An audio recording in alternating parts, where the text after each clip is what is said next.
झारखंड के राज्यसभा चुनाव का नतीजा आ चुका है। नाथवानी परिमल जी निर्वाचित घोषित किया जाता है। 2 सीटों में से एक सीट झामुमो के बैद्यनाथ राम के खाते में गई, जबकि दूसरी सीट भाजपा समर्थित निर्दलीय उम्मीदवार परिमल नाथवानी जीत गए।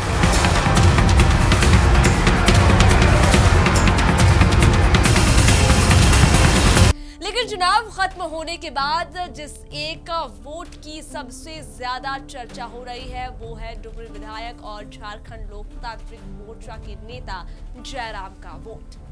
क्योंकि वोट डालने के बाद जयराम महतो ने ऐसा बयान दिया जिसने पूरे राजनीतिक गलियारों में चर्चा छेड़ दी।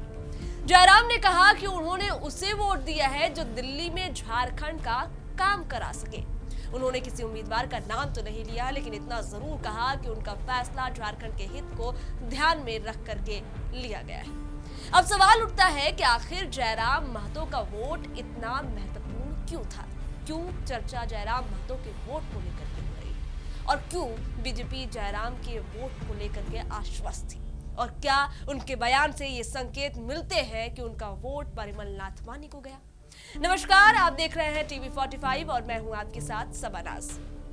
देखिए, पहले इस चुनाव का गणित समझना जरूरी है। झारखंड के राज्यसभा सीटों के लिए 3 उम्मीदवार मैदान में उतरे थे। एक तरफ झामुमो के बैद्यनाथ राम थे तो दूसरी तरफ झारखंड कांग्रेस की बात करते हैं।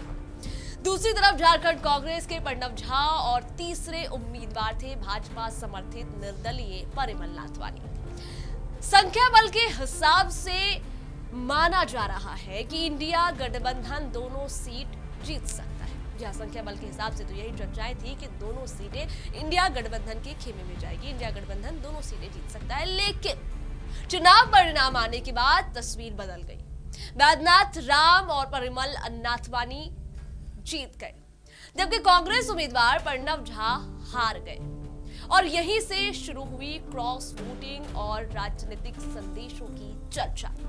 अब आते हैं जयराम महतो पर। विधानसभा में जेएलकेएम से जयराम महतो अकेले विधायक हैं। संख्या के लिहाज से उनका सिर्फ एक वोट है, लेकिन जब मुकाबला करीबी हो और हर वोट की कीमत बढ़ जाए तब एक वोट भी राजनीतिक रूप से बड़ा संदेश बन जाता है, बड़ा खेला कर जाता है। और शायद यही खेला कर गया जयराम महतो का वो एक वोट। वोटिंग के बाद जब मीडिया ने जयराम महतो से पूछा कि उन्होंने किसे वोट दिया, तो उन्होंने सीधे सीधे किसी का नाम तो नहीं लिया, लेकिन उन्होंने कहा कि उन्होंने उस उम्मीदवार को वोट दिया है जो दिल्ली में झारखंड का काम करवा सके। और यही बयान अब चर्चा का विषय बन गया है। राजनीतिक विश्लेषकों का मानना है कि जयराम महतो ने जानबूझ करके नाम नहीं लिया, लेकिन उनके बयान का इशारा समझने की कोशिश की जा रही है। कई तरह के संकेत इससे निकल करके सामने आ रहे हैं और कई तरह की चर्चाएं इस बयान को लेकर के हो रही है, क्योंकि तीनों उम्मीदवारों में अगर दिल्ली में पहुंच, नेटवर्क और प्रभाव की बात की जाए तो सबसे ज्यादा चर्चा परिमल नाथवानी की होती है। हालांकि जयराम महतो ने तुरंत इसको करेक्ट करते हुए कहा कि मुख्यमंत्री हेमंत सोरेन का कद भी दिल्ली में बढ़ा है, लेकिन इस पर यकीन कौन करे? नाथवानी कई बार राज्यसभा सांसद रह चुके हैं। राष्ट्रीय स्तर पर उनकी पहचान है, जहां पर कॉर्पोरेट जगत और दिल्ली से सत्ता गलियारों में उनकी मजबूत पकड़ मानी जाती है। भाजपा ने भी अपनी उम्मीदवार उतारने के बजाय उन्हें समर्थन दे दिया था और फिर वो जीत भी गए और अब वो राज्यसभा भी जा रहे हैं तीसरी बार। दूसरी तरफ कांग्रेस उम्मीदवार यानी कि प्रणव झा संगठन के नेता है, लेकिन उनकी पहचान मुख्य रूप से पार्टी संगठन तक सीमित रही है। वहीं बैद्यनाथ राम झामुमो के उम्मीदवार थे और उनकी जीत गठबंधन के तय वोटों पर निर्भर थी।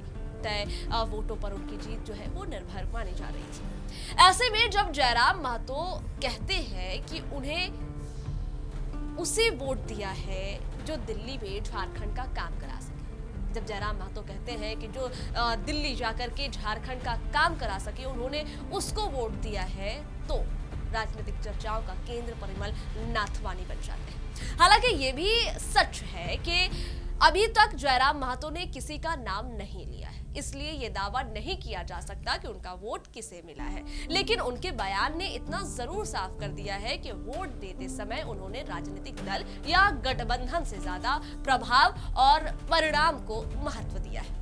दरअसल जयराम महतो पिछले कुछ वर्षों में खुद को झारखंडी हितों और युवाओं की आवाज के रूप में स्थापित करने की कोशिश कर रहे हैं और कई हद तक उन्होंने किया, क्योंकि भारी समर्थन युवाओं को उन्हें मिलता है। उनकी राजनीति पारंपरिक दलों से अलग देखने को मिल रही है। ऐसे में उनका ये बयान भी एक राजनीतिक संदेश माना जा रहा है कि वो किस पार्टी को समर्थन दे रहे हैं, किसे उन्होंने अपना समर्थन दिया है, और वो किसी पार्टी के दबाव में नहीं बल्कि अपने हिसाब से फैसला लेते हैं। और शायद यही वजह है कि जयराम चुनाव खत्म होने के बाद भी, जी हाँ, यही वजह है कि राज्यसभा चुनाव खत्म होने के बाद भी जयराम महतो का एक वोट चर्चा का विषय बन गया। तो कुल मिलाकर के जयराम महतो ने अपने वोट का राज अभी पूरी तरीके से नहीं खोला है, लेकिन दिल्ली से जो झारखंड का काम करा सके, ये वाला बयान जो है वो उनका कई राजनीतिक संकेत छोड़ गया, राजनीतिक गलियारों में एक चर्चा का विषय दे गया। क्या उनका वोट परिमल नाथवानी को गया था या फिर इसके पीछे कोई और राजनीतिक संदेश छिपा है? इसका जवाब शायद आने वाले दिनों में खुद जयराम महतो ही दे पाए। लेकिन फिलहाल झारखंड की राजनीति में उनकी एक वोट की चर्चा किसी भी विजेता उम्मीदवार से कम नहीं। आपको क्या लगता है? कमेंट बॉक्स में जरूर बताइएगा। और वीडियो अच्छी लगी तो सब्सक्राइब कीजिएगा, फॉलो कीजिएगा। लेकिन फिलहाल के लिए दीजिएगा इजाजत। नमस्कार।